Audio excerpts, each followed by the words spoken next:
You're listening to Pombo and Peter's Picks, the home of your favorite sports betting podcast. Presented by the Daily Goat.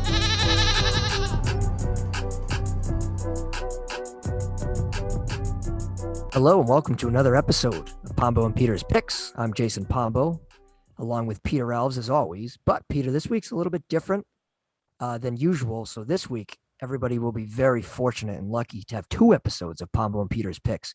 We're dropping, obviously, an episode today, Tuesday, which we are going to preview the NBA, which begins tonight. And then we will drop another episode on Thursday, which will be our typical football, baseball review, and then to look forward to next Sunday's game. But Listen, Peter, everyone needs a little more Pombo and Peter's Picks in their life. absolutely. Peter, what's 2 a week, right? Hey, we got Come this in on. the bag. Listen, Come if on. CTW can do it, we definitely can do it. Absolutely. But speaking of CTW, and along with another podcast on the Daily Go, we're going to bring on two special contributors to help us preview the NBA. Both of them have been on the podcast before, at least once or twice. So without further ado, we're going to bring on Brandon Carr and Noah Byrne of Rough in the Basket. Welcome back to Rough in the Basket. Nah, just playing. I know this is a different podcast, but Pombo, this is a pleasure to be on your podcast along with Peter and to be joined by my co-host on Rough in the Basket, Brandon Carr. It's an absolute honor and a privilege to be back here again. Oh, Noah could have not said that any better. Hell yeah. I'm back on Pombo and Peter's Picks. I'm hyped. Talking some NBA basketball today with the boys. Let's do it. Oh, yeah. We like to hear Rough in the Basket actually talking about basketball. We'd love to hear it. All our episodes have been football recently, but let's go.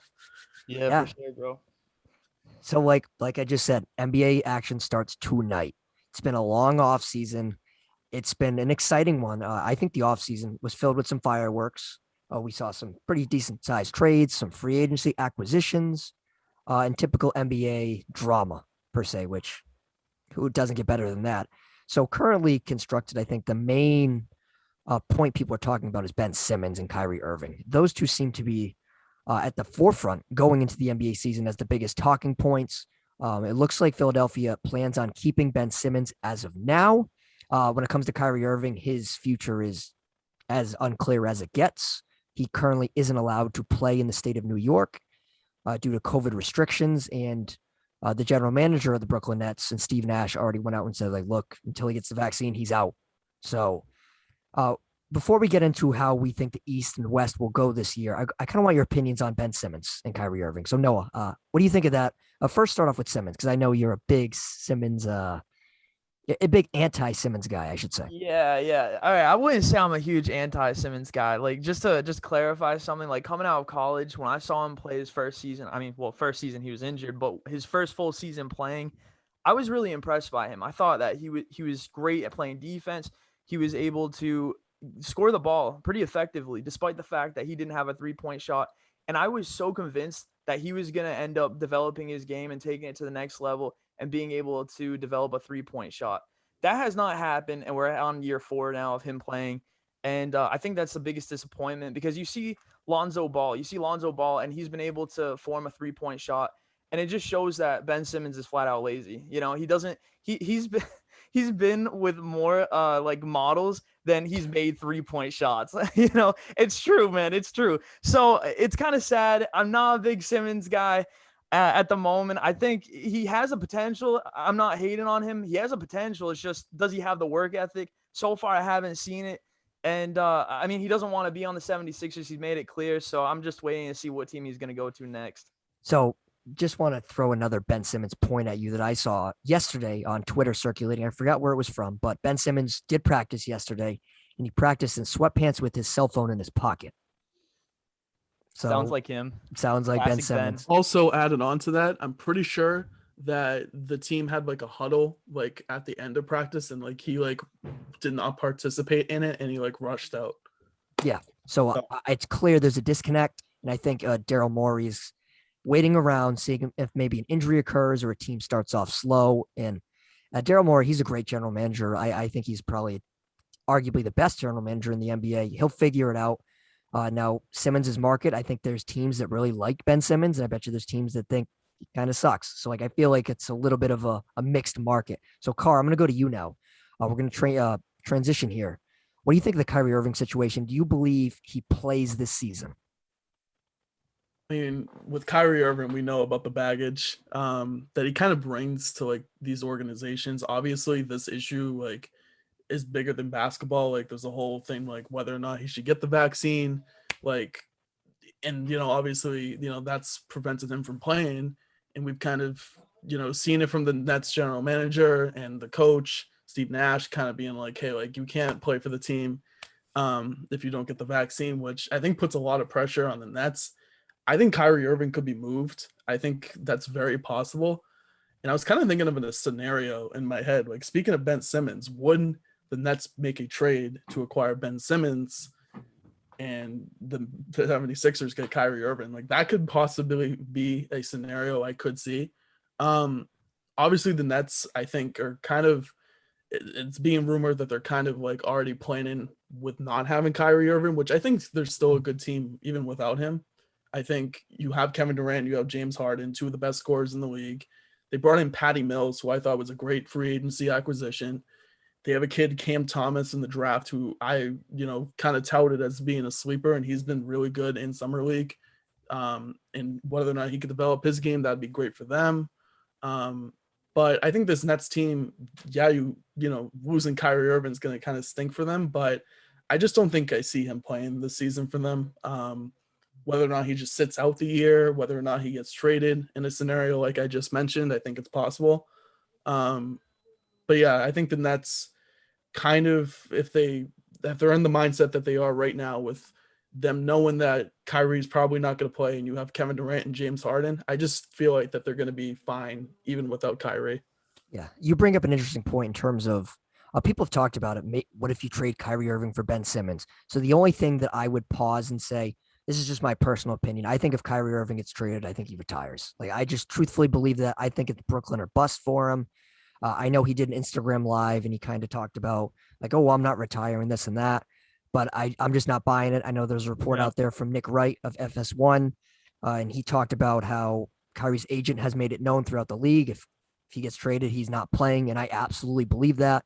And it shouldn't come as a surprise because in 2000, I believe it was 18, when he was with the Celtics, he talked about retiring when he was in his early 30s and how he wanted a post-career after basketball. Yeah. And he's not at 30 yet, but I believe he's at 28, 29. And if he has to retire a couple years early, I really think he would do it in terms of proving a point. And I absolutely would not be surprised if Kyrie retired. I truthfully wouldn't. Now, in terms of his vaccination status, Kyrie is a very tough person to read. Is he going to get the vaccine? I don't know. I mean, at this point, I would probably venture to say no, because he just hasn't to this point yet. Maybe if Brooklyn starts off slow, let's say they start off, I don't know, 5-8 or something like that. Maybe Durant could kind of try to reel him in a little bit because of their close relationship. Yeah. But what if Brooklyn starts off 10-1? Then I don't know if that'll ever happen. So no. Peter, do you have any opinion on the Kyrie Irving situation or the Ben Simmons one? First off, can we say some appreciation for the Cleveland Cavaliers to get Kyrie Irving under bay for like 5+ years or whatever that was with LeBron James? With no problems at all. Like, that's fair. No, that's fair. But no, I think that Ben Simmons obviously should get traded because I think he's going to cancer that locker room. I think that obviously he doesn't want to be there, and I think he's going to bring down the morale for however long he stays there. And if he stays there the whole year, I think that team's going to be in trouble even more than they already are. I thought he was going to go to the Warriors, and I'll still stick by that, but I don't know. But Kyrie, I think he's going to end up retiring because he's not going to take the COVID vaccine, and not saying he's going to be forced to, but I don't think he's ever going to play basketball in the city of Brooklyn ever again. And yeah. It's just a bad situation all the way around. And it's not even politics aside. It's just him being. Yes, it's just Kyrie. And it seems like that's been the story ever since, I don't know, 2017. There's always something with Kyrie Irving. And here we are again in 2021, heading into 2022. And he's doing these Instagram lives and he's just sitting there saying like, look, like I'm just not taking it. I remember last year he had that whole thing with the media. Remember, he wouldn't show up to his media appearances. Yeah. He'd get fined tons of times. So it's tough with him. I know I get clowned because I'm a big Kyrie Irving fan on the court. And I'm not going to back down from that take. I think Kyrie, when he's playing and engaged, he's one of the best players in the NBA. No doubt. Absolutely. I mean, Like, where did this all come simple as from, that. though? It's like him had a problem at Duke. He didn't have a problem at all. Well, he was there 1 year at Duke and he got hurt and he missed most of the year. But in terms of his Cavs career, when he was he was a young guy, the first couple of years he was in Cleveland, the Cavs were really bad. That was before they got LeBron. He put up these massive numbers, but the team wasn't very good. They got LeBron. They won a championship, all as well. And then I think ultimately when LeBron decided to leave, that's when Kyrie kind of he felt like he was the face of the franchise and pushed his way out of Cleveland, ended up in Boston, got ahead of himself there, dealt with some injuries, didn't get along with the media here or with the city in general, gone. And then here he is in Brooklyn. It's the same kind of story. So it's frustrating from that element because I think Kyrie Irving is one of the most underappreciated basketball players on the planet. Like, I just think he's that good on the court. And it's infuriating sometimes just to see that he's probably going to retire. If he doesn't retire this year, like, he's probably going to retire in 2 years. And it's just what could have been with Kyrie Irving, even if he stayed with the Celtics. I'll still stand on that hill. If he was engaged and he stayed with the Celtics, who knows where they would be at right now. Like, I'm sure Brad Stevens and Danny Ainge would still be in the fold if that were still the case, or I don't know. But yeah, the Kyrie Irving, Ben Simmons things, they're absolutely crazy. Those are the two stories heading into the NBA season. So those are two Eastern Conference teams, both, I don't want to say heavily favored to make noise in the Eastern Conference, but, well, the Nets are for sure. And the 76ers, they're kind of, some people love them, some people hate them. So, Peter, let's do this here. So the play-in tournament will be back in 2022. We both talked about how we really like it, and it will be back. So there will be 10 teams that have that qualified for the playoffs. And of course, the 7 seed will play the 10 seed, 8 seed will play the 9 seed. And then the winner of those games will play each other to qualify for the top 8. So, Peter, let's do our 1 through 10 Eastern Conference playoff predictions. So I'm going to let you start, and then I'll give you mine, and then Cara Noah can give us feedback, and we'll go from there. So 1 through 10, I have the Bucks, Heat, Nets, Celtics, Hawks, 76ers, Bulls, Hornets, Knicks, Pacers. So at the top, I have the Bucks and then Heat, Nets, because I think that Giannis actually developed a jump shot in the offseason. I think that's going to help him overall game. And I think the Bucks are going to make the 1 seed. They're 3 games behind last year. I think they're going to make another stride. The Heat, I like them to bounce back from last year. I think that team got riddled with injuries and from COVID last year. And then the Nets, I think that obviously Kyrie, I don't think is going to play this year. And I think they're going to rest their stars with Harden and Durant because, as you saw last year, their durability got way wasted. I think the Celtics, Hawks, and Sixers are going to be in the middle of the pack. I think the 76ers are going to struggle, to be honest. I think even though that Ben Simmons isn't a shooter, I think his presence is going to be missed. And then the Bulls and Hornets. Bulls made some real great acquisitions. I think they're on the rise. Zach LaVine, Lonzo Ball, DeMar DeRozan. And the Hornets obviously will mellow. But I think they're going to be a little short on I think they're going to be short with people. I don't think their rotation is going to be it. And then the Knicks, I had to put them in there. Shout out to Big Nate. And then the Pacers are always in there. I didn't want to leave them out because I don't know the last time we didn't see the Indiana Pacers on the outside looking in. So I have them at the 10 seed. Yeah, so my Eastern Conference is similar to yours. It's got a couple different wrinkles. I think I agree with you. The Milwaukee Bucks, I believe they get the 1 seed in the Eastern Conference. Why? Because over the last couple of years, they just seem to be that team. They'll play it out the 82-game stretch. Giannis has said time and time again in terms of how important regular season basketball is. He's not like other superstars like LeBron, James Harden, Durant, Anthony Davis, where sometimes in a back-to-back, they're going to take the game off. Giannis isn't like that. I think that mentality is instilled with this Milwaukee Bucks team. And I think they get the number 1 seed. Number 2 seed, I like the Brooklyn Nets. The Kyrie stuff is still uncertain, but I think Kevin Durant's going to have one of his best seasons of his NBA career. And I think James Harden now, he's finally fitting into the system. And he wasn't healthy at points last year. And if he can get healthy, that'll be a huge W for them. They're actually deeper this year than last, which will bode well for them. My number 3 seed is the Miami Heat. Like you talked about, Peter, they got better this offseason. They were doing a slew of things to improve their team. Now, over the last couple of years, they've been a young team on the rise, but now they kind of added some win now talent. So I think Miami's in win now mode. And I think Eric Spoelstra is a perfect coach to go with that operation down there. My fourth seed, I have the Boston Celtics. So I've seen the Celtics projected as low as the 7 seed, as high as the 3 seed. I have them as the 4 seed. Now I think Jason Tatum's going to take another step forward in his career. I know I don't know what to say about Ime Udoka yet.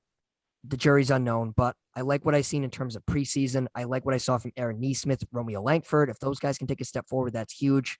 And Jaylen Brown, if he can come back healthy from that injury, that's also important. Al Horford's now in the mix. Can he be a serviceable rotation guy? Rob Williams, can he stay healthy? That's such a big question mark still to this day. But I think Udoka is going to do pretty well. I like them as a 4 seed, and I think they're going to be better than people think. My number 5 seed is the Atlanta Hawks, Trae Young and company. Shout out Noah, who I'm sure is going to give me an earful about how I have the Hawks as the number 5 seed. So I think they take a slight step back.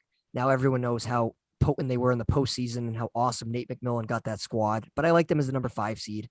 I think they were playing a little over their head last postseason. Now Trae Young's legit. The rest of the team, I still think the jury is up for debate. Number 6, Peter, I got your guy LaMelo Ball and the Hornets.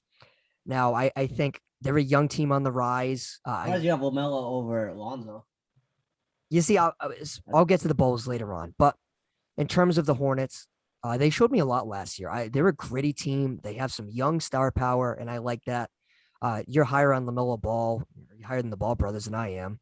But I think they end up with a pretty good record, and I think they get a 6 seed. Number 7 seed, I have the 76ers. Now, this team, I think, are going to go below their expectations. Ben Simmons, I think he ultimately does get traded. And Joel Embiid's health, I still think that's a question mark. Now, how is Embiid going to be without Simmons when Embiid's the only guy? And if he goes down, that team isn't going to look good for me, in my opinion. Number 8, shout out Nate. I have the Knicks. Again, I think they played above their heads last year. I think they're going to come back down to earth a little bit. They paid a lot of money to guys like Evan Fournier. So he's got, like Fournier, for example, he's going to have to play really well. Is he going to, at the end of the day, is he going to put them a step forward? I'm not sure. I do think RJ Barrett develops this year into a pretty good player, but I like them as the 8 seed. My number 9, Peter, I'm with you. Indiana Pacers. They're always find a way to get in there. Rick Carlisle's down there. Great head coach in Dallas, and I think he's going to put them in a position to make the postseason. And then my 10th and final team is the Chicago Bulls. Now, they did a lot in the offseason. I think most people call them the winners of the offseason. But adding that much talent together, the chemistry isn't going to be there at first, and they're a young team. It's going to take them some time. So I think they're going to be slow, and at the end of the year, they kind of get into form a little bit. I think they're going to be a team nobody really wants to play in that play-in tournament. They're going to be dangerous because they have all that star power. But I'm just a little concerned about the chemistry there. Like Lonzo Ball, he got paid a lot of money, and now he's going to absolutely deliver for that Bulls team, because if he doesn't, and the Bulls, and Zach LaVine is a free agent at the end of the year, so if Lonzo Ball and company doesn't play well, LaVine might end up dipping. So that's our Eastern Conference 1 through 10 predictions. So Noah, let's start with you. So what do you think of the Eastern Conference? You don't necessarily have to give me your 1 through 10 if you don't want, but just some highlights. Who do you believe is going to exceed expectations? Who doesn't exceed expectations? Or just give me your overall takeaway, Noah, because I'm curious about your thoughts. I know you're a big Pistons supporter who we both did not have in our top 10. Sorry, buddy. Unfortunately, they are not in my top 10 either. However, I think they're on the rise. Cade Cunningham, Rookie of the Year. We'll get to that later. But anyways, number 1, my number 1 team is the Bucks. I mean, you gotta put respect on their name. Like last year, I was very vocal of how much I doubted them throughout the season, and I mean, they proved me wrong. They shut me up. I was really questioning what they had other than Giannis, Chris Middleton, and Drew Holiday. I was questioning who would be the next guys to step up, and PJ Tucker was able to step up last year. Pat Connaughton stepped up a little bit, and then you also had Brook Lopez playing really clutch minutes at times. This year they ended up acquiring Grayson Allen, which I think is a very underrated piece. I think he can play really good defense. He fits in great with that team. It's going to be interesting to see what happens there. Number 2, I got Brooklyn. I mean, I think Brooklyn is, they got Kevin Durant, James Harden. How can you not say Brooklyn as number 2? Enough said. Hawks, I got them as number 3. I know, man. It's I see your reaction, Jason. I think with the Hawks, like they definitely showed last year that they're legit. Trae Young showed that he's a superstar, and they made it all the way to the semifinals. Almost made it to the finals. They played tough. And yeah, I definitely have a lot of respect for that franchise now. So I think that they're gonna just keep going in the right direction. My fourth team is Miami. I think they made a lot of improvements in the offseason, as you touched on already. Five, I got Philly. I think again, Ben Simmons is going to become a huge focal point of that team, in terms of being a distraction, and I don't see that really going over that well. And Joel Embiid, you never really know what's going to happen. So, he's clutch. Don't get me wrong. I love Joel Embiid, but the health is definitely not always there. So we'll see what happens with that. Six, I got Boston. I think Boston is going to step up this year. I actually think Dennis Schroeder is one of the best additions of the offseason. I mean, this is a guy that when he's healthy, when he's playing well, when they have good team chemistry, he can average 20 and 5 a game. I think that they got him for a steal, getting $5 million contract. Exactly. Yeah, that's no, I don't mean to interrupt you, but I think in terms of like value for the money there, everyone talks about how Schroeder turned down 80 million or whatever it was from the Lakers, and the Celtics got him for a legitimate bargain. 100%, man, 100%. He's a very good player. He does all the little things right. I think the chemistry just wasn't there with the Lakers last year, but I do think Boston got a steal with him, and I think he's gonna show up this year big time. And be a good piece along with Jason Tatum, and obviously Brown as well.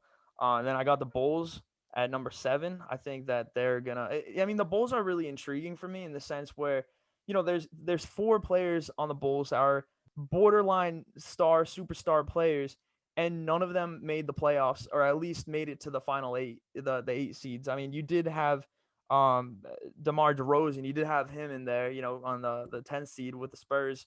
However, you got Zach LaVine, DeMar DeRozan, Nikola Vucevic, and then obviously Lonzo Ball, but none of them made an impact in the playoffs last year. All of them are really talented. So it'll be very interesting to see how they play together. I do think the talent's there, and they definitely have enough talent to make the playoffs. 8, I got New York. I think they're going to take a small step back, but I still think they're going to be a lock for the playoffs. 9, I got Charlotte. I mean, LaMelo Ball is on his way up. And then 10, I mean, you guys said it best. Pacers, they always find a way. I think Rick Carlisle is going to bring more fire to the team that they had last year. Karis LeVert is legit, averaged 20 points a game last year with the Pacers. And additionally, Sabonis has become an all-star. And then you got Malcolm Brogdon, who's another guy that can score 20. So I think it's going to be very interesting to watch this Pacers team. I think they could surprise some people. Yeah, Noah, that's an interesting top 10. You're very high on a couple teams I'm a little bit lower on. But Atlanta I think Hawks at 3. Are you Wow. that high because you're way invested in Trae Young? We don't talk about that. Noah's a big Trae Young guy. That's all you need to know. Carl, let me hear your East top 10. All right, so I think everybody said Milwaukee. I'm also on that same bandwagon, and I think to cut you off, that's bad for the Milwaukee Bucks. So they're gonna be like 4 or 5 seed. Yep. Yep. How it goes. Watch, something's gonna happen. And they're gonna fall. But yeah, I mean, Milwaukee's like the defending champions. Giannis, Peter was kind of alluding to it. Seems like he's kind of developed a little bit of a jump shot, which is kind of crazy because guy just won the NBA championship, and now, I mean, it's just preseason, but we're seeing him, shoot the mid-range shot. He had a pull-up 3 to start one of the games. Like, if that's the case, and if Giannis can be a guy who can spread the floor a little bit, like he already can a little bit, but like if he can improve as like a 3-point shooter where he's shooting like 35% from 3, I believe he's shot 30 his last 2 seasons. Like, that's a scary sight for the rest of the league. The guy that's unstoppable as it is, but I have them at 1, and then the Nets probably 2. I think Harden and Durant are probably going to sit some games, and I think they're going to be like kind of in the same boat once we get to the Western Conference with the Lakers, where they're kind of just resting their superstar players and kind of focusing on the playoffs and not really worrying too much about their seeding. I think a 2 seed or maybe even 3 seed honestly makes sense for them. The Miami Heat, they had a very busy offseason. So they handed out a bunch of big contracts, bringing in Kyle Lowry, PJ Tucker came in there. Obviously, you got Jimmy Butler, who had a bad playoffs, but I think he's due for a bounce back. Bam Adebayo is a guy who's been kind of talked about as a defensive player of the year candidate. Tyler Hero, Duncan Robinson. It's a really good team, and they're a well-coached team, and I think a bounce back season is definitely in the works for the Heat. I think they're going to be a really scary team for these teams in the playoffs. I got the Celtics. Look, busy off season with the Celtics. Obviously, Brad Stevens getting the promotion, going to president of basketball operations, and kind of finding their head coach, finding Ime Udoka, who's a guy who hasn't had an NBA head coaching experience yet, but he's a guy who obviously has had experience with the Spurs. Greg Popovich has kind of vouched for him with the 76ers, I believe last year or the year before, but I think he was on the Nets last year, and then he was on the 76ers before that. So he's had some coaching experience. Obviously, Jason Tatum, Marcus Smart, Jaylen Brown kind of vouched for him during the Team USA season there when he was coaching for them. So I think it's a guy that definitely has the upside. And I think the Celtics, I think their team, I think Jason Tatum, like Pombo kind of mentioned, takes another step forward. Jaylen Brown had a most improved player type of season last year. The improvement's going to be there for him. You got some good pieces on this team. Marcus Smart, bringing back Al Horford, a fan favorite, I think will be a nice rotational player. And there's definitely, there's guys like Peyton Pritchard. There's guys like, Romeo Langford, if he takes that step forward. He had a pretty good preseason. So I think the Celtics are going to be kind of in that top 5 mix. I think the Hawks are going to be 5. I think I'm not as high as Noah I'm not as high as Noah on the Hawks. I mean, 3 is kind of high, but I think, as long as Trae Young stays healthy, he's a fantastic player. Obviously, one of the best offensive players, I think, in the game. Even with him, not being the biggest guy on the court, he just knows how to draw fouls, knows how to shoot, knows how to finish at the rim for a little guy. Like, he can just flat out score, and he's a great playmaker, obviously, too. He's always in, the top 5 in assists per game. He's just a good player. And then you have some good young pieces, John Collins, DeAndre Hunter's there. There's definitely Cam Reddish, like Kevin Huerter. Like, there's a lot of good young pieces on that team. And I think Nate McMillan kind of coming in kind of helped out the team a little bit there. As you saw with their coach before, I forget his name, fired him and bringing Nate McMillan in. And then you kind of saw like the momentum started to shift over there for the Hawks.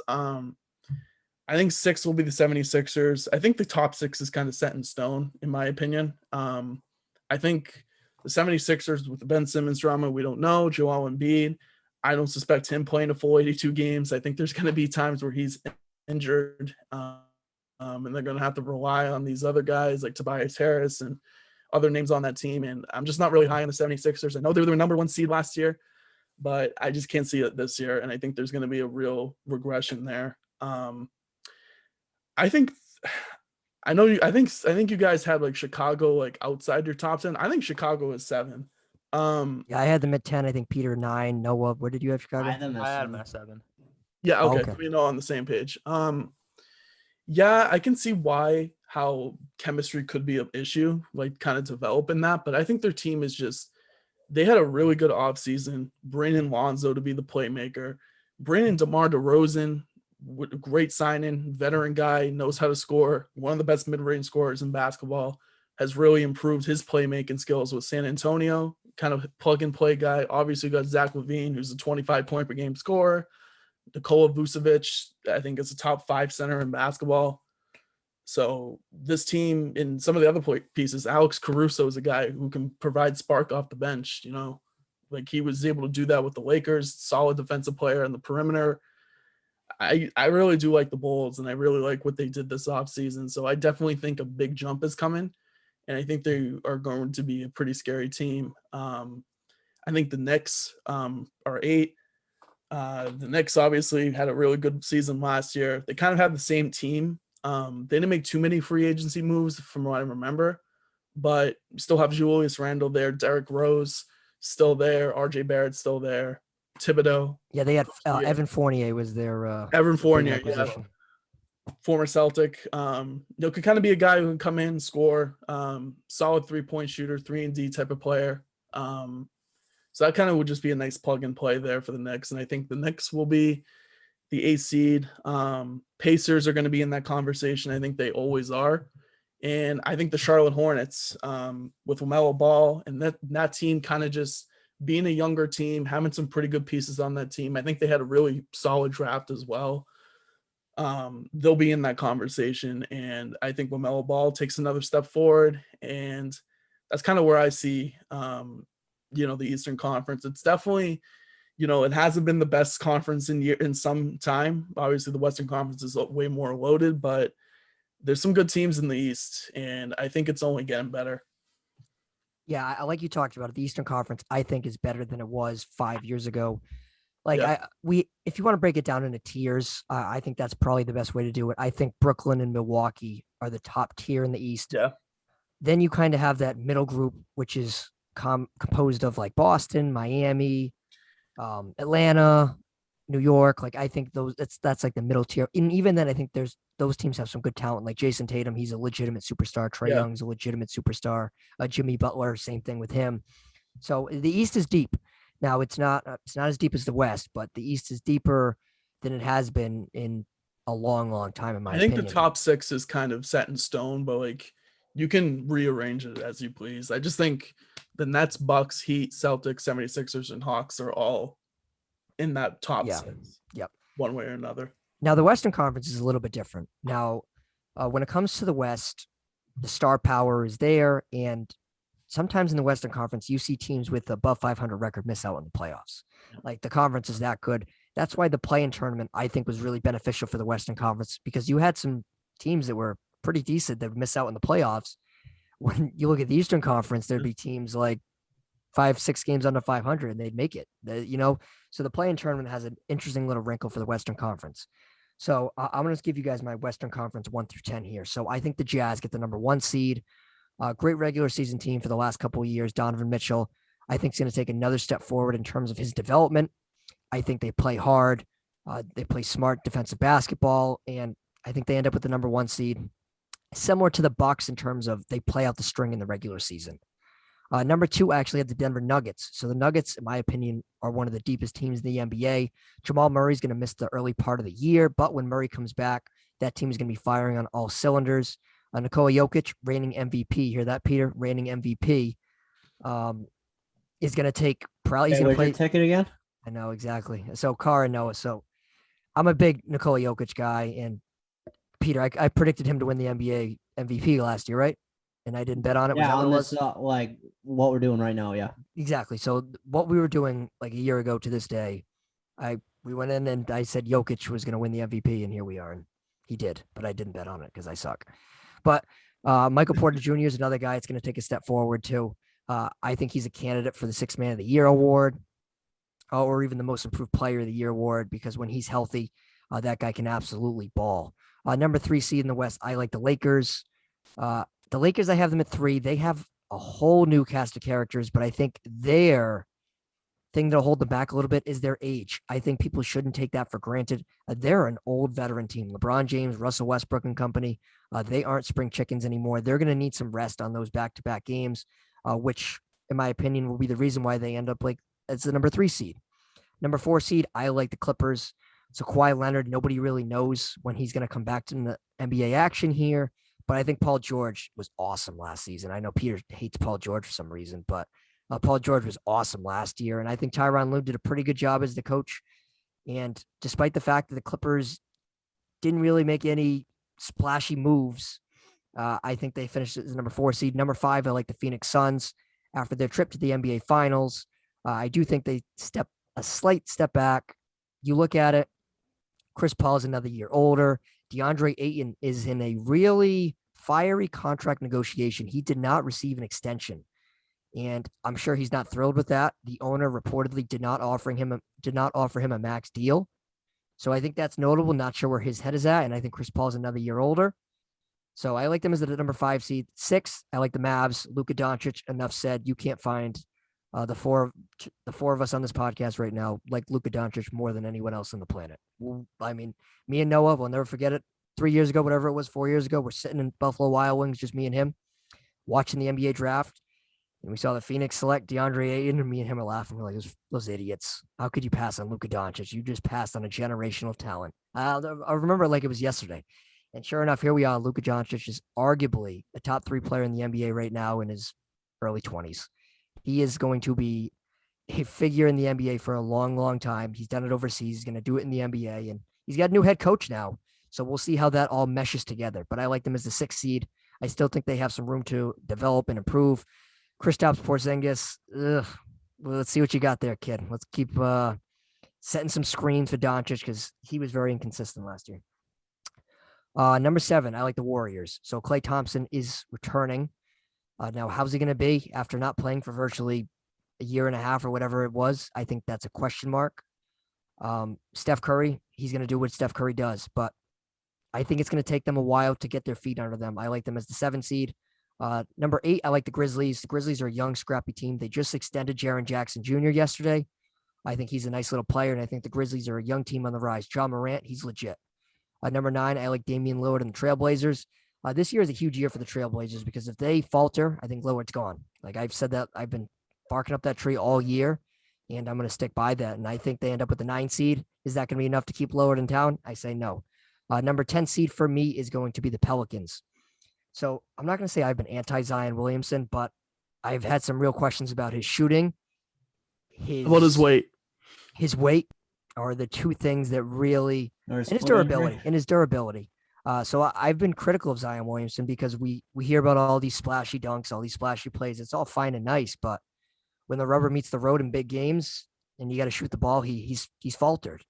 Now Giannis has overcame that, and he has developed himself into a suitable jump shooter.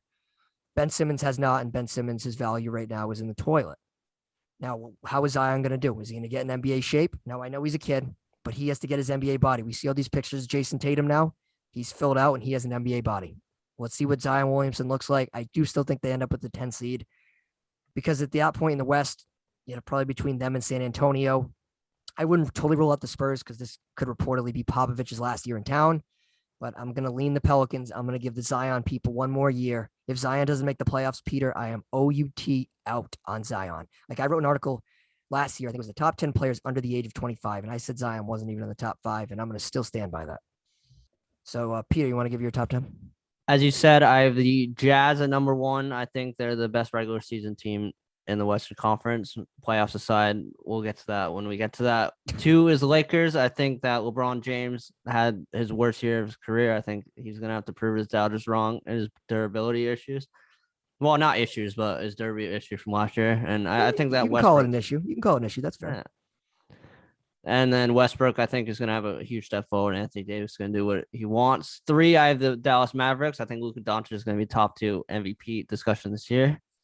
Number 4, I have the Denver Nuggets, just because I think that Jamal Murray and TJ Warren, I think those injuries are going to be more severe than people think.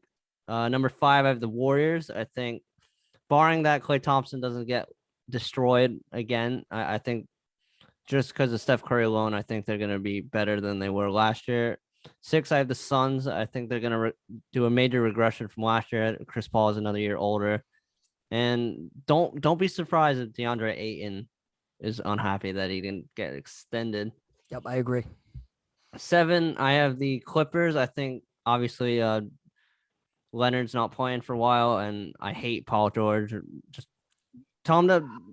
I don't know. I like Tyronn Lue too. I like him as a coach. I just don't trust Paul George leading the team by himself. Ty Lue did fantastic in the postseason. Yeah, for sure.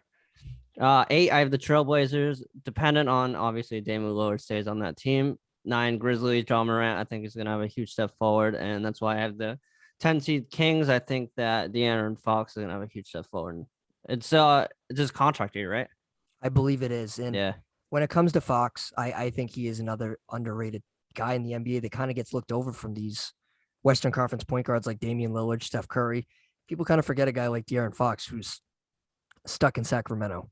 And that's why I have the Pelicans not on the playoff roster because I don't trust Zion at all. They lost Lonzo Ball, and Brandon Ingram can. I will say do Zion by himself, but I don't know. Zion, like I just said, if Zion misses another postseason in an expanded playoff field for the 2nd consecutive year, I don't know how you. Yeah, he already has that foot injury. Exactly. I don't know how you don't get fed up with that. I'm sorry. And I know the Pelicans, when they drafted him, Nate was crying when the Knicks didn't win the lottery. And here we are, and Zion hasn't done anything. And the Knicks made the playoffs this past year. Just going to say that. I'm really worried about Zion. Top of the injuries, the weight. Like I saw like a picture of what he looked like in 2019, and then like how he's gotten like more like fatter. I guess I mean You that's can how see it in his face, and not to be mean, but he needs to like Exactly. he needs to hit up like Shaq, like somebody like that can like get him like right. Look, I get it. He's a young guy. I 100% understand that. Like But take the point is, advice. look, like the talent is through the roof. Like we all see it. I'm not doubting the talent, but the durability, the other factors in his shooting has not really been there. The free throw shooting hasn't been there for him. And everyone, when he came in, they said LeBron Jr. I mean, they didn't say LeBron Jr., but that was all the hype building it. He was, you're tanking for Zion. Remember, freaking 10 teams in the NBA were tanking for him. And I'm Yep. sure Noah's Pistons were one of them, right? We were. Exactly. So, They like, always point is, like, everyone thought he was the guy. And to this point, he hasn't been. I understand the numbers are there. He's going to make an all-star every year, yada, yada, yada. But if he cannot lead his team, he is just as good as Carmelo Anthony in his career. All right, Noah, I'm going to give it to you.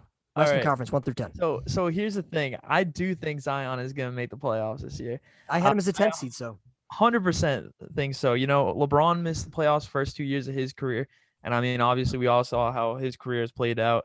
I think, like, you know, I heard you guys say, like, you know, Zion hasn't really done that much, but, you know, 27, 7, and 4. I mean, those are some pretty good numbers. I'm not doubting the numbers. I'm doubting the win losses. I'm not doubting the numbers. I get that, but I think this team has a lot of flaws to them. I mean, obviously they got Brandon Ingram, and now they got Jonas Valanciunas as well, who, I mean, could be a big piece for them going forward. But I do think they are going to make the playoffs. But I'm going to take a step back because they're definitely not in the top 8. So I'm going to take a step back here, and I'm just going to do it by tier. So there's 6 teams in my number 1 tier, and I say 6 because that's just how competitive the Western Conference is. So I got, in no specific order, I got Phoenix, Clippers, LA Lakers, Golden State, basically every team in the Pacific Conference besides Sacramento. Dallas, just because of Luka Doncic, and then I got Denver. So now you guys might notice a big one that I do not have in there is Utah. I did that intentionally because I'm just not a believer in Utah. I think they're going to take a step back in terms of wins and losses in the regular season. I think Mike Conley is getting older, and even though when he's healthy, he shows he can still play at a high level. I do think that he's not going to remain healthy the entire season, unfortunately, and I think overall this team's going to take a step back.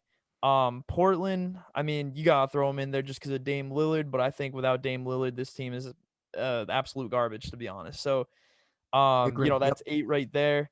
I mean, I said New Orleans. I'm going to say New Orleans gets in as a 10, and I'm going to say my 9. Oh, man, this is tough. I'm going to go. Oh, man. Did I? Yeah, all right. I'm going to go with Minnesota. I'm going to say Minnesota makes it. Okay. They've been a popular preseason, like, underdog per se. I mean, I'm still not sold on Karl Anthony Towns in terms of who's going to be there in the long term, but no, I actually like that. I didn't even think about that when I was doing this, but that's different. Yeah, I know. I like that. No, the reason why I'm saying Minnesota is, like, I feel like eventually this team has to click. I mean, when you have D'Angelo Russell, who can average 20 a year, you know, you have Karl Anthony Towns, one of the best centers in the league, if not the best.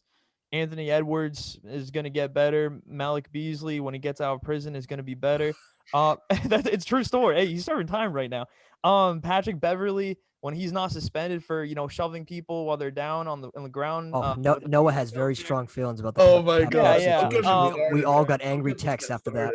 Yeah, I mean, hey, Patrick Beverly, he's a great defensive player, though. You gotta give props where props are due. So, I mean, I think this team is finally gonna make some noise and at least a sense of making the playoffs. All right, so Noah, I like how you're a little differing in terms of Minnesota, but I like how you did it in tiers. I think that's pretty effective in terms of breaking down the West, because you look at it and you could argue that there's 6 teams in the first tier, which is crazy, you know. Carr, what do you how are you going with the Western Conference? All right, I'm gonna do the same thing as Noah with tiers. I actually believe that there's only 3 teams in that tier 1.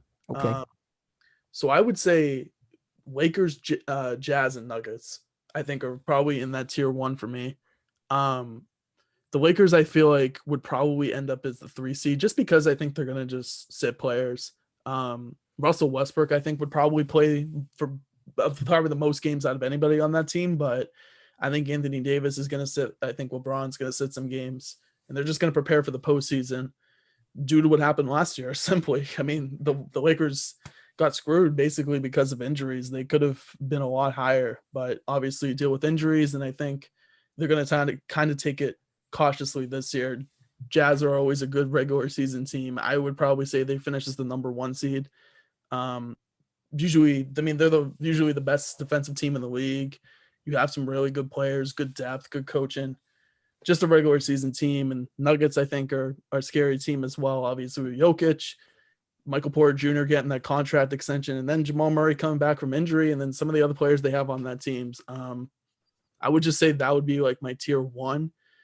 Tier 2, I think, is Phoenix. I would say the Dallas Mavericks are in that conversation, the Warriors and the Clippers. I think out of those teams, I feel like I could see the Mavericks shoot up to be like the 4 seed just because of Luka Doncic. But if not, Golden State, I think, is due for a bounce back. I think me and Pombo have kind of been saying that for a couple of years now. We've had me and Carb in the forefront of that. Yep. We've been the forefront of that. Look, I mean, Klay Thompson, he hasn't played basketball in 2 years, but I think Klay Thompson's going to be fine. He's a guy who he always plays good defense. He's a fantastic 3-point shooter. You can kind of plug him in really on any NBA team, and he's just going to fit. I think that's something where it was a pretty big loss for the Warriors not having a guy who can score 40 points, 50 points on a given night, if he's hot enough. And the defensive presence that he brings. What's the year-long injury he's going to get this year? Oh, he's getting a year-long of health, man. You'll see. Year-long of health. And then like some of the young guys like James Wiseman, see how he develops. Jonathan Kuminga, I think, is the guy they drafted. We'll see how he ends up fitting on the team. Draymond, yeah, he's getting a little older, but I think that he's still a solid defensive player. And obviously got Steph Curry, who was top 3 in the MVP conversation. I think he's going to be in that conversation again. Guy is just unbelievable. And then like I would say, you got the Blazers, I think, just on the back of Damian Lillard. I mean, that's the only reason why I would even have them there. The Clippers, I think, are going to take a step back without Kawhi. I think Paul George is obviously going to be good enough, and I think he'll have a good season. But outside of Paul George, I'm really not high on anybody else on that team. And I think regression is going to be coming for the Clippers without Kawhi. Grizzlies, and they're going to be in that conversation for the play-in as well. I think, they're Ja Morant's a fantastic player, obviously. They have a really good young team. They were in the play-in tournament last year. So I think they'll be back again this year. And I just ragged on Zion. I think the Pelicans are going to be in that conversation as well. I mean, I just, Zion, he's going to prove something to me this year. I'm also kind of on that same boat as Pombo, where this is a guy that's gotten hype, since he's been in high school. I remember being in like high school watching Zion highlights, like all the dunks and stuff like that he was doing, like how hyped of a prospect he was. And he just hasn't lived up to it. The numbers, may tell you otherwise, but he just hasn't been a great shooter. Doesn't have the NBA body. Like I said, I think he should hit up somebody like Shaq, because I think Shaq at one point, obviously, he had some body issues, and he got his body right, and look what he ended up becoming. Take that advice and get yourself into NBA shape. You mentioned Jason Tatum as a guy who was, developed, his physique. Like there's plenty of other guys who have done that. So I think if Zion could do that and, maintain the durability, I think he can be one of the better players in the league, but I'm just not sold right now. I just don't see it. But I think the Pelicans are a good enough team where I feel like they'll be in that play-in tournament conversation. That's fair. So it seems like we differ on a couple different things. It seems like Noah's higher on Zion's career than we are, but that's my main takeaway from the West, but that's totally okay. Let's get into some awards here. So this is the NBA awards. My MVP, I'm going to go with Kevin Durant. Now, Durant, when he came on late in the postseason, was something that I really was breathtaking. Now, what he was able to do, despite the fact that the Nets were loaded, but they were dealing with so many injuries at that point, Durant put them on his shoulder, and he was awesome against Milwaukee. And I think he wins the MVP. He's the best player in the world, and I'm going to stand by that. In terms of Rookie of the Year, I'm going to go with Noah's boy, Cade Cunningham. I really think he's the best rookie in this class. I think the Pistons are going to set him up for success, especially early on. He's going to get the most minutes in terms of rookies. I think he wins the Rookie of the Year. Defensive Player of the Year, I'm going to go with Giannis. I think Giannis, his defensive ability is arguably the best in the NBA. He's arguably the best player in the NBA overall. And I think his defensive standpoint, I think he'll be great. I like them there. Sixth man of the year, I'm going to go a little bit different. Tyler Hero. So Hero, he's going to take a little bit of a step back in Miami. After Miami acclimated all that talent together, he's somebody that really popped his first year, but his second year was really rough in my opinion. So I think he's going to get sixth man of the year. I think he can shoot the lights out down in Miami, and I think he'll make plays. I like him Rookie of the Year. I'm sorry, Brandon sixth Clay. man of the year. Yeah, shout out Brandon Clay. Most improved player of the year, I'm going to go with Jaren Jackson Jr. from Memphis, who just got paid. I think Jaren Jackson's a great young player that is going to help Memphis a lot, and I like him as the most improved player of the year. Coach of the year, I'm going to go with Ty Lue. For my coach of the year, I'm going to go with Michael Malone from the Denver Nuggets. Michael Malone is somebody that I really like. He's been down in Denver for quite some time now. And when you look at Malone, he's going to have to do a lot without Jamal Murray and really have to establish that in the Western Conference. I think some of his young guys are going to take a step forward, like I talked about with Porter Jr. So I like him as coach of the year. He feels like somebody that's really underappreciated. I'm not sure why. I got him for coach of the year. Ty Lue is also going to be in the conversation, but I also got Mike Malone. All right. So Peter, you want to go next? Oh, so I have, as you said, I have Kevin Durant plus 600 on the Nets. I think that he's going to have to carry this team because Kyrie's out, and I don't trust that Harden's healthy. Rookie of the year, just like Jalen Green. Sorry, Noah. Just because of Cade Cunningham's ankle injury, I don't know how that's going to affect him. Defensive Player of the Year, Anthony Davis, speaks for itself. I think he's going to be one of the reasons why the Lakers are going to be number 1, 2, or 2 seed. Sixth man of the year, as Jason said, Tyler Hero. If you have Tyler Hero coming off the bench, that's honestly amazing. Most improved player, listen, it wouldn't be a Pombo and Peters picks without Lonzo Ball plus 3,500. I think he's going to be the reason. Don't shake your head. I think he's going to be the reason why they're going to be 5, 6 seed. And coach of the year, He'll be benched by the All-Star break. Yeah, okay.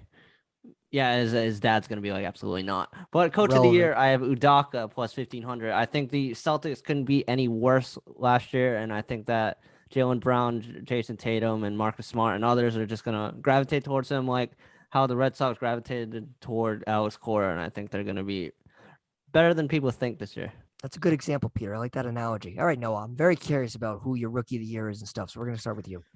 Yeah, Cade Cunningham. Shocker. That MVP, I'm going to go with Steph Curry just because I feel like he's going to have the weight of the world on his shoulders to start off the year while Klay Thompson is still recovering. And he's a beast, as always. Last year, arguably should have won. I actually do think Jokic did deserve it, just for the record. But, there was a debate for sure. What else is there? Man, there's so many. So sixth man of the year. Sixth man of the year. Something, Tyler Hero, I do like that pick a lot. I'm going to go with him. For defensive player of the year, I'm actually going to name a sleeper here. I'm going to say Jaren Jackson. I think he's a beast. So I do think that he is going to win an award. And then I'm going to say, for most improved, this is always a tough one for me, man. There's always so many different guys out there that are so talented. Man. No, just say Lonzo Ball. It's fun. I know anybody besides. Well, like Christian Wood came out of the woodwork last year. That was a good pun. Yeah, I'm gonna take a pass on that one, but I'm gonna throw this over to Carr. I want to hear what he has to say. All right. Wait, what about Cade Cunningham? Wait, why? Oh, Rookie of the Year. Yeah. Yeah. Why? No. Why? Yeah. Because he's on the Pistons. Okay, fair enough. All right, before I throw it over to Carr, no, what do you like from Cade Cunningham? I like that. So basically, in my eyes, from what I saw in his film in college, what he does overall, I think he is basically like Ben Simmons if Ben Simmons could hit threes. That's what I've seen. He can play defense pretty well. The summer league rather, the first 2 threes he hit right off the bat, one after the other. I mean, he looked pretty solid in summer league. I don't know. I think he just has that leadership quality that the Pistons have been longing to have somebody in charge like that. So now to have him come in, I think it's a long process, but I do think that he is going to be successful there. All right, nice. Carr, what do you like for awards here? All right. So my MVP pick is Giannis, and I just think the only reason where I don't think he could get it is because of voter fatigue. Like he's won it Yeah. 2 times. Yep. But I think Milwaukee's going to be the best team in the East, and he's going to play. I think out of Durant, I think Giannis is going to play more games. Curry, I think Giannis is probably going to play more games. LeBron, Giannis is going to play more games. I think Giannis is going to be the forefront of this Bucks team, and I could see Giannis playing a full 82 games, and I think he's obviously the biggest reason why Milwaukee can get to that number 1 seed. And I think it would be really hard not to pick him. A sleeper I like is James Harden, because Ooh, I feel interesting. like with James Harden, like you kind of mentioned when we were talking about the Nets, like he's been, banged up. And when James Harden is healthy, he's the best scorer and probably in the league. I mean, the guy can average 30 plus points a game. Granted, Kevin Durant's going to be on the team, so maybe he doesn't. But I feel like that his numbers could be better than Durant's numbers. So I would not be surprised if James Harden wins his second MVP award. Rookie of the Year, Cade Cunningham, I think, is going to win this award. Just because, the Pistons are kind of a young, exciting team. They are, Noah. There's some things to be They're on the excited rise, about. Noah. And I think Cade Cunningham's going to, be that guy on that team. He's going to be asked to carry a load, to begin his NBA career, and he was a slam dunk number 1 prospect in this draft. So I just think Cade Cunningham, it's set up for him to win that award. 6th man of the year, I was kind of going back and forth. I actually think Derrick Rose. Ooh, okay.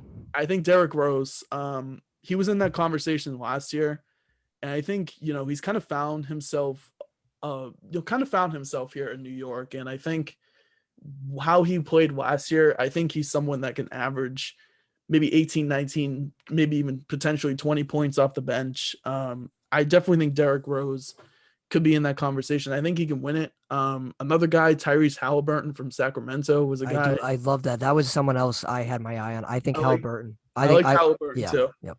I loved him coming out of the draft. And yeah, exactly. I liked him coming out of the draft too. And Sacramento is not the best team, but I think he's someone that could, have a really good season coming off the bench. So that's kind of my 2, kind of tied on those guys. Defensive player of the year. I know this is kind of chalky, but I don't know how you can't pick Rudy Gobert. Like, I understand the voter fatigue part of it, but like, he's on the best defensive team in the league. He's the best defensive center in the league. The guy averages what, like 2.5 blocks a game. Just a definition of a paint protector, rim protector. Like, he just always wins the award, and the guy's won 3 out of the last 4. Like, I just feel like that he hasn't shown any signs of slowing down defensively, and I think he's going to win the award again. Most improved player of the year, I think it's going to be Michael Porter Jr. I think he's due for a big season. I think he's going to want to prove a lot of people wrong, because a lot of people kind of rags the Nuggets for giving him that contract extension. But I think he's a player, obviously he fell in the draft because of a back injury. The guy used to be, I think, the number 2 ranked high school prospect, at the time. And obviously kind of had his college career shortened with that back injury, but he's someone who just has the skill set, has the size, has the potential. And I think he's really going to find himself, here on the Nuggets this season as he takes a step forward. Coach of the year, I think it's going to go to Eric Spoelstra from Miami. I think, I think Miami's going to take a step forward this year. I think they're going to be back in that top 3 conversation, and I think Eric Spoelstra is definitely going to get credit for the job that he does, and he always does a great job. So I'm going to go with Eric Spoelstra. So before we give our finals predictions, Noah, did you have a coach of the year? Did I just forget that? Yeah, so I'm going to say it's going to be Jason Kidd, and for my most improved, I'm going to say it's Keldon Johnson. It's Spurs. Yep. Yes, sir. That's a good pick. Keldon Johnson is somebody that a lot of people gravitated towards, especially in the early part last year. He kind of faded a little bit at the end, but he was involved with Team USA a little bit. Like, he was somebody they get brought up, and everyone was like, really? You're going to bring Keldon Johnson? But he was on that squad. And in terms of Jason Kidd, I think that's a real wild card, but I like it, Noah. I like it. He's back in Dallas, so see how that goes. Now, in terms of NBA Finals, this is big moment right here, Peter. All right, I'll start off here. I am going to go with the Brooklyn Nets over the Denver Nuggets to win the NBA Finals. I think Kevin Durant cashes in another NBA Finals MVP, and he does it. I don't want to say by himself because he still has that James Harden there, and who knows what's going to happen with Kyrie Irving. But I think after this season, I think Kevin Durant's status as an NBA great is going to really, really go up. So I have the Nets. Then that's why that I have the Warriors over the Heat, because I think the Warriors are going to be the best team of the 2010s, and I think that after Curry wins another ring, I think he's going to be the best point guard of all time, Ooh, even okay. over Magic Johnson. So maybe he Ooh. can win that first Finals MVP that's been eluding him. Yeah. Boom. All right. That's Peter. You love those Warriors, huh? Yeah, I did last year, and did. obviously they burnt me, but yeah. I did Brooklyn, and they also burnt me. So, all right, Noah, what do you got? I'm gonna go Warriors over Nets. Let's go, Noah. I want to see Steph Curry take down Kevin Durant. I feel like it's possible, but either way, I think that's gonna be the matchup. Wow. So I know, Noah, you're high in the Warriors, and I knew Peter was. I think Peter stole a little bit of Noah's thunder on that one. Not gonna lie. I think Noah was sitting with that one, and he's like, "Son of a gun." If it's that though, I want to see Jalen. I want to see Green on Durant, because they like despise each other. Draymond and stuff. That would be that would be a great NBA. That would be Finals, an man. amazing series. Car, who do you got? I have the same thing as Noah, but I think the Nets are going to beat the Warriors. So wow, I'm the only one without the Warriors here. Jesus, but wow, but you get the Nets. Hey, but none of us have the Lakers. That's a story right there. That is true. Noah, I have the Lakers in the Western Conference Finals though. So Noah, you're a big Lakers LeBron guy. Why don't you have the Lakers? Injuries, age. I think it's inevitable in a 82 game season when the average age of a team is something like 32 years old. Like there's going to be injuries. Unfortunately, it's just the way it works. So yeah, I agree. All right, guys. So that's a great NBA preview. I'm so pumped to watch some NBA action tonight. Another NBA season is underway, and you can catch us all on Pombo and Peter's picks. Well, Noah and Carr, you can catch on Rough in the Basket. Every week, they break down a lot of NBA action along with some NFL action. Oh yeah. So you'll get to hear all the Cade Cunningham takes on Rough in the Basket. But no, we'll try to have you guys back on soon. We'll especially talk about Cade Cunningham in your honor. So For sure. We just got to do it. In his honor. But thank you guys for joining. And do you guys enjoy it? I enjoyed it. Thank you for having me on. Love coming on Pombo and Peter's picks. Always a great time with you guys. And yeah, make sure you guys listen to Rough in the Basket and Cheap Talk Wrestling. TJ will like that one. So yep. So catch Rough in the Basket. They usually they come out towards the latter part of the week. So yeah, make sure you catch them on what's your social? What's your Insta and Twitter? You can follow me on Twitter at bcar_13. Cover the NFL, cover the NBA, college football. I got you guys. So go ahead and give me a follow. No, what's your Insta? nburnt37. And what's Rough in the Basket socials? Rough in the Basket on Instagram, and I believe it's Rough the Basket on Twitter. On Twitter, yep. Hell yeah, baby. All right, Peter. So we'll be back, myself and you, on Thursday. We'll see you guys on Thursday. Yep, we'll be giving our picks of the week. Me and Peter survived another week in our Survivor. We're going to be on week 7 this week, so catch in for that. We're talking a lot of NFL, some MLB postseason action as that ramps up, as the Red Sox are destroying the Astros as we speak. Yeah. So thank you all for listening, and we'll catch you on Thursday. Stay hot. Peace.